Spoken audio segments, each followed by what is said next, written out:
Good morning, Brookfield Zoo, and welcome to another episode of Bringing the Zoo to You. My name's Tim. I'm one of the curators here and hosting this particular episode. And I'm at one of my favorite exhibits, and this is the swamp. Now, over the last year, we've done a lot of episodes here at the swamp because it's filled with such great wildlife. We're going to talk a little bit about the swamp and the kind of the message behind this exhibit as we walk through and see all the great animals. And the wonderful thing you're going to see today that is going to be different than the couple tours we've done in the last few weeks is there's going to be people here. We opened up today the swamp, and it's our first building that we're opening up as we slowly get ready for the restrictions in COVID that are happening. So this building is opened up to about 50 people. You wear masks, but you can come out and come in and see all the great animals here. So we're going to give you a quick tour and let you know what it's all about and what you have in store for you. So this exhibit is dedicated to the importance of swamps. Now, swamps are a type of wetland, and wetlands cover every continent on this planet except Antarctica. So they're very, very important, and they weren't necessarily appreciated. Swamps in history have been really kind of scary places in movies where they're full of pests like mosquitoes, and in fact, long before the 1900s, swamps were basically decimated. They were filling them in and getting rid of them to get rid of all those pests, but they found out that the hard way that was not a really good idea. The swamps and wetlands are full of all sorts of wildlife. It's one of the most biodiverse areas in the world. In this particular habitat, we have all sorts of birds. You see the snowy egret up here in the top, which has these beautiful feathers, very wispy and just beautiful birds. As well as we have a boat-billed heron up there in the back. You can see he's got this beautiful bill that he has that he gets his name from. We actually have a lot of animals on nests. We put in our nesting material here so the animals can actually carry out and reproduce, and I think we actually have some eggs in here that hopefully you'll get some good news about in the near future. On top of that, we have sunbitterns and troupials and blue-crowned motmots. Again, the wide diversity of avian wildlife that make their homes in and around swamps and wetlands. Swamps are mostly dominated by trees, big giant trees like the cypress tree, and they allow great places for these animals to nest and to breed.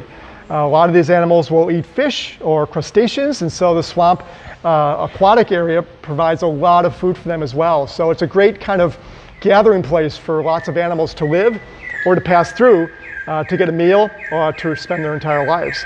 So let's continue walking down here, Lynette. Someone was asking who's whistling. Who's whistling? I think the troupials and the sunbitterns. I think you're right. Yes, exactly. Both been vocalizing this time. That's the beautiful thing about this exhibit. Not only do we have this immersive exhibit, you feel like you're walking through a swamp and you're on kind of spongy ground here, but we've got the wonderful sounds of all the animals make. Now, we talked about water, and swamps are very, very important places, and water levels in swamps can change all the time because seasonally water comes, we get these heavy rains or the snow melts. And that's what wetlands are all about. They're kind of a way to capture all of that water that comes down in big flows to hopefully control flooding. And so animals that live in the swamp have to get used to changing water levels. We've got some amphibians here and one reptile, I believe. Yeah, we've got the Waxy tree frog. I think it's up there by the light. You can see him. He's beautiful color, and that gets his name because he kind of looks waxy and shiny all the time. And I think you might see the anole on the other side, the Orient night anole. You can see him along the back branch there. Good eye. Yeah, and then there's a milky frog in here somewhere, and I don't necessarily see him. But again, amphibians will make great use of this because that's where they can come out and find a great place to live, find their food, reproduce, and again, they're a great part of the ecosystem. And of course, along that, we have great diversity in reptiles. We have 3 of the snakes that will inhabit wetland areas, like the eastern Massasauga here to the right. This is actually one of the rattlesnakes that used to inhabit Illinois. There are just few of those species left. We're hoping they'll make a comeback here, but they're a really impressive species. All 3 of the animals here are venomous. The Cottonmouth lives really primarily in the water and is a beautiful snake. You watch these guys, they're great swimmers. You see them serpentining through the water, and they're awesome. And next to that is this Eyelash Viper, which is not from the Americas, but it's getting really foggy in there today. Very smoggy. But again, another animal that needs to live around a wet area and makes its living there because it hunts the food that's in that particular area of the world. So let's walk through here, and we talked about the swamp having lots of trees.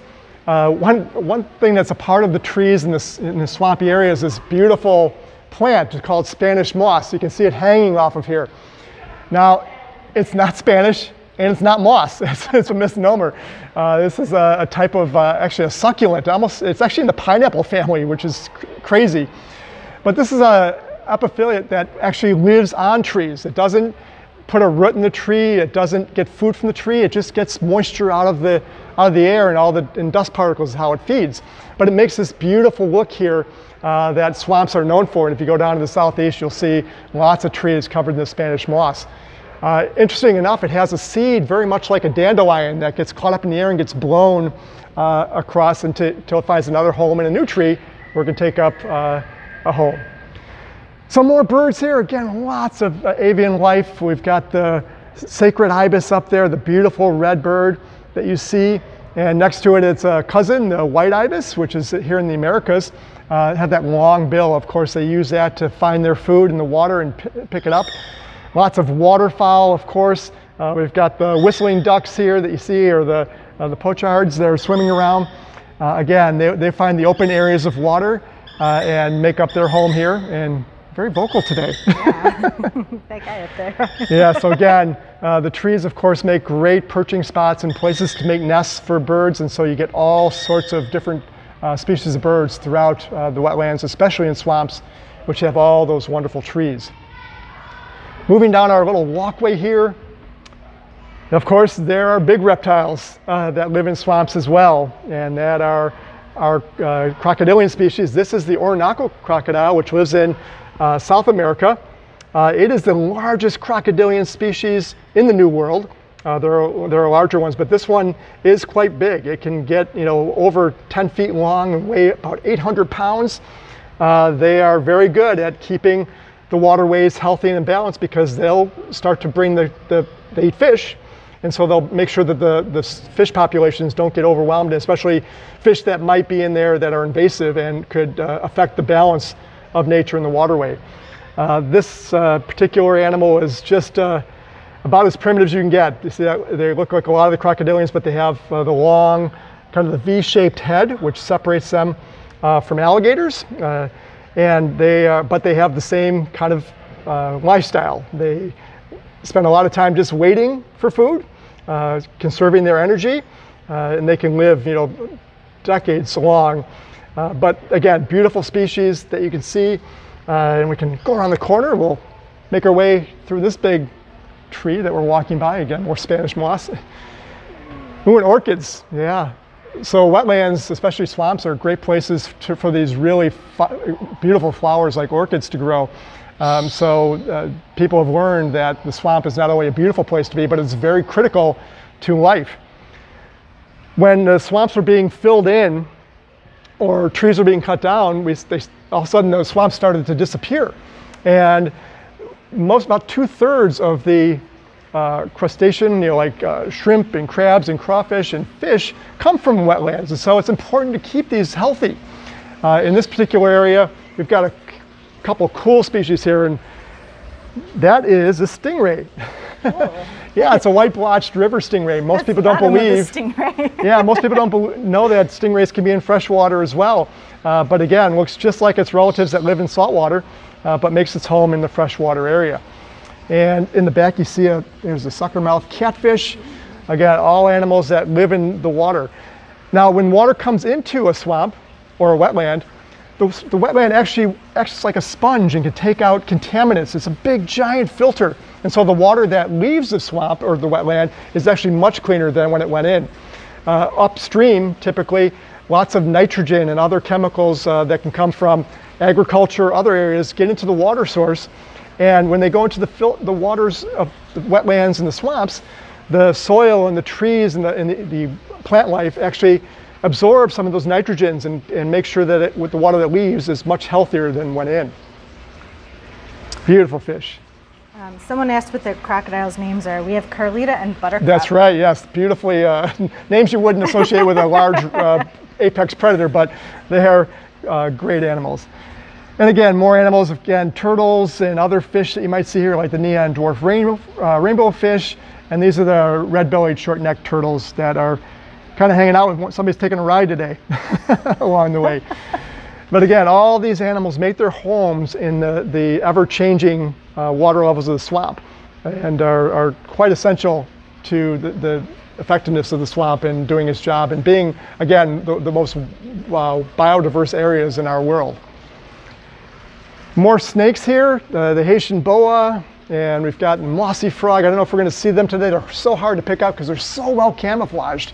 Let's see if we can take a quick look around here. You may see the mossy frog, and we've got the Bornean Ear Frog, which is a really cool frog that has a bony kind of thing over its ear, which is, it's not actually the ear, it's just a part of its ear, but actually has an eardrum like we do that actually absorbs the sound.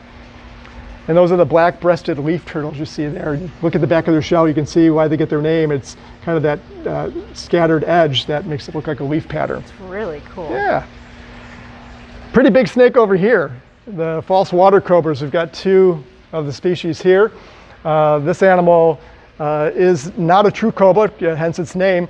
It can kind of spread its neck out like a cobra, and it is venomous, but the difference between this and true cobras that live in Africa and Asia is that it's a rear-fanged snake. And so that's what helps it catch its prey and hold on to it. It does have venom, but it actually chews its venom into its prey to subdue it. So although it's maybe not as dangerous as the true cobras are, it still can be a problem. So you want to let these guys alone, watch them and enjoy them from a distance, but a beautiful reptile that lives in the swamps and wetland areas. So the swamp is a great place for learning about swamps and all the things that go around it. Swamps, as you know, have such great food source there that people lived around swamp areas to gain food and to make their homes. And so there's a lot of culture that comes out of the swamp. We've got a great ride here that you can get on. It's a kind of an artificial boat ride. They'll take you on a video tour of a swamp to give you a good feeling of what that's like. To your right, we've got an idea of how people make a living around the swamp and how culture is modified and built around this particular and unique ecosystem. Again, very, very beautiful area of all sorts of parts of the world, and people make up a lot of their lives in those areas. Next area we're going through is our sawmill area. When people came in and saw these swamps, they saw these big cypress trees, they knew that from a lumber standpoint, this tree was really, really hardy. It can stand up and live in the water, so it's a great thing to make things out of. So sawmills popped up all over the place, and unfortunately, there wasn't a lot of thought about conservation at that time. So they cut down pretty much all the trees, and then there was all the towns that grew up in those areas just kind of went away. And so sawmills were just left to rot, but of course, those types of things become homes for other animals, especially insects. So we do a lot of display of a lot of insects here, like the giant cockroach. Can you see anything in there, Lynette? Yeah, there he is, yeah. He's tucked down in the Cockroaches aren't our favorite creatures, but they do a job in the world. They eat all the kind of decaying material and make sure that it keeps its balance. We've got scorpions, of course, and we've the tarantulas, other big spiders and animals, and of course black widow spiders. And I know I've never had a really good time to find these things. They're always hiding around, but black widow spiders are notorious for the females having that red hourglass on them, and the tarantula, of course being venomous. So again, come to these areas and look for these creatures. They're beautiful, and you got a beautiful view of that tarantula. Good sized animal. All right, we've got the Iranian Kaiser's newt here. Lives in Iran.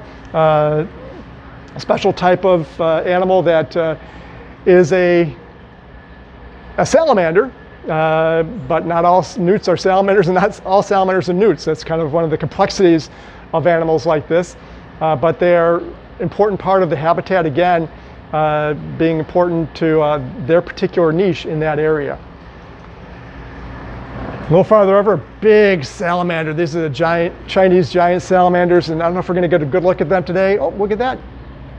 Got to look at the face. They're not known for their their beauty, but they do play a good role in the environment. They will eat fish and smaller salamanders and worms, and again, make up their home in these water areas that are important to keep. Why don't we go past this wonderful saw replicant here, the big saw blade that cut down all the cypress trees. But our overlook area here is one of my favorite areas because it gives you a really nice unobstructed view of some of our bird species. We've got the giant egret there. Remember, we saw the snowy egret when we came in. Similar bird, just a lot larger, has those beautiful feathers. Unfortunately, back in the early days, women like to adorn themselves with bird feathers, and so a lot of these animals were really decimated, but thankfully their numbers are coming back again. Let's see what else we have in here. We probably have roseate spoonbills somewhere. Oh, you've got the beautiful pink birds up there in the trees. Can you see them nesting right now? They get their name from this wonderful shape of their bill, which is a specialized way that they kind of hunt for fish in the water, just moving their bills back and forth. Very beautiful bird. They get their coloration very similar to the way flamingos do by the food they eat. They extract that red color out, and helps to color their feathers. And so, beautiful, beautiful animals. We've got a Chiraco here, and I think around the corner you can see that guy right there. Oh. Yeah, so this is the beautiful part about this exhibit. You get to kind of look around and try and find animals, and that's what it's like when you're out in the wild as well. So it's always good to see these animals, and we might even see, did you see him? Yeah, well, I'm made his mess. He went behind the tree and then popped out and looked at us. There you go. And waterfowl, again, like the wood ducks, are an important part and make their lives up in the swamp here. All right, let's head in here. Now, we've talked a lot about birds and reptiles and amphibians and insects, but mammals live in the swamp too, and we're going to come to a very special mammal as we go through here.